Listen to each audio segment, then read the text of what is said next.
Hey everyone, I'm Valerie with Millionaire Moxie. So today we're going to talk about bootstrapping your business and what that means for your own personal spending habits. It's that time of year again, and annual reviews almost always look back at the budgets that were set for the previous year and how we did on them.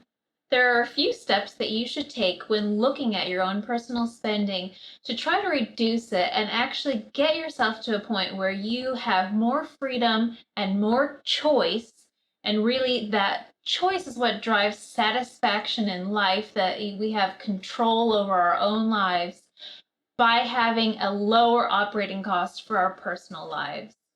The first step that we would look at in reducing our personal spending is why we want to do it in the first place. Anyone I know who started their own business, whether it was a startup venture or a typical business that you already would be familiar with, ended up having a couple of pretty lean years in the beginning that meant that they had to really tighten their belt. Many times, the way that we spend is a reflection of how we feel, and a lot of the things that we spend money on, whether they're food or clothes, cars, house, making our house look pretty, are things that are not there for an investment reason, but really there to make us feel better ourselves. And then there might be something in your life where you want to save up for it. Now, if we're looking at trying to do this in a longer term way over the course of something like a year, what we really need to be thinking of are lifestyle changes and not necessarily quick fixes. The next thing that I would look at is a review of your previous spending. Now, I don't consider myself to be a big spender, but in last year, I made a big effort not to spend any money on clothes, and I still spent about 10,000 more than I anticipated spending. So in this year's review, I broke it down by categories to see what kinds of things drove higher spending for me. Why did I go over budget? In this next year, we'll talk about that a little bit more. I'll try to set up some mechanisms for myself to be able to catch that a little bit earlier than I did this past year. But for example, I had some health issues come up. I developed some pretty strong food allergies, and I ended up spending quite a lot more money on food than I anticipated because I needed to test what things were actually causing these strong food allergies for me. And so a lot of food ended up going to waste because I bought it and then ended up not being able to eat it. I don't anticipate that in this coming year, so I have reduced the amount of money I plan to spend per month on that budget. So we're looking at those categories and doing that kind of review and saying, what did I spend on last year? Is there anything that's still on my wish list from last year that I really want to make sure I set aside some money for? And do a genuine budget process for yourself that you would do likewise if it were your business. The next step that I would look for is an inventory of what you already have. For myself, I'm a bit of a bargain shopper. So if I see something that I think is a good deal, I'll probably buy multiples of it. That's my real motivation for always having an extra tube of mascara or an extra box of tea bags in my cupboard. So I've done an inventory then to say what things I definitely don't want to buy and start organizing myself so that I can shop my own closet. What we're talking about is setting up some change management for ourselves in our personal lives. And because we're all business-minded people, that's why we're here together.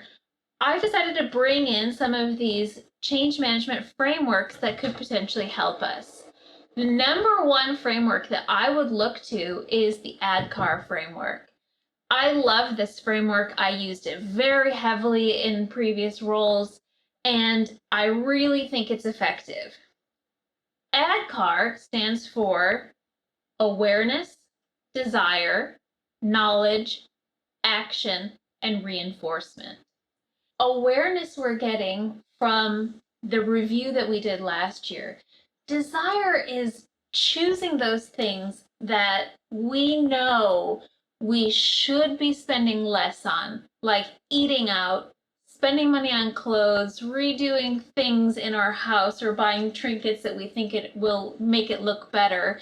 Just those keeping up with the Joneses things that might mean that we're being maybe more impulsive than intentional. Now we've identified those problem areas with the awareness, and knowledge is about how do we start to reduce our budgets on those things. Once we've identified the problem, we look for things that we need to train ourselves out of, and the knowledge is the training. Some of the things that I use personally would be, if I feel an impulse to buy something and I want to be more intentional, I might actually just go ahead and put things in my shopping cart. In Amazon, things are always in my shopping cart, and then I don't buy them. I have a 7-day rule that I will wait 7 days before I go ahead and buy something. Then if I still want them when I go back to the shopping cart, I can buy them. But at least I have put some space between the trigger for me wanting something and given myself some thought before I actually implement the action. And those friction points and how we train ourselves into adding friction points for spending habits that we don't necessarily want in our lives are really important. Then is the action. Action comes with making sure that we're actually implementing what we want to do. This is where we get into systems instead of goals. When I was in charge of strategy, I used to tell my team, we're not here to do any operations. What we're here to do is to set up the systems and the processes that help other people to do their jobs. What does it mean to have a system instead of a goal? Well, if you think about a process, we all know intuitively that a process is something that you do the same every time. The reason a process is efficient is because you don't have to think about it. It becomes very habitual, and you can then start to compare previous actions with current actions and plan out future actions for improvement because you have a baseline to compare them with. I definitely know people who feel very constrained by processes, but we all know that our habits are going to win out against our willpower every time. We want to do things like habit stacking. When I wanted to start taking the stairs instead of the elevator, I would just take the stairs every single day. It was 5 flights of stairs, 5 stories high, and I usually got to the 4th level before I even thought about the fact that I was on the stairs. That was because it was very habitual, and I had habit stacked it into when I get to work, I take the stairs, and you take out the option. And then your habits and your systems or processes are what make you successful instead of always having to focus on a goal. Another way to do something like this is to make a rule for yourself. So you don't have to constantly be reviewing your spending, but you know, I will not order takeaways, or I will not buy any new shoes, any new makeup, whatever your crutch is.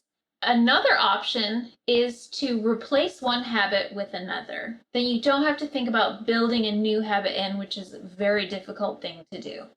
So these are some options to set up systems and processes instead of focusing on goals. And then lastly in ADKAR is reinforcement. Reinforcement is anything that you're doing to provide yourself a constant incentive. This can be positive reinforcement, or it can be negative reinforcement like a punishment.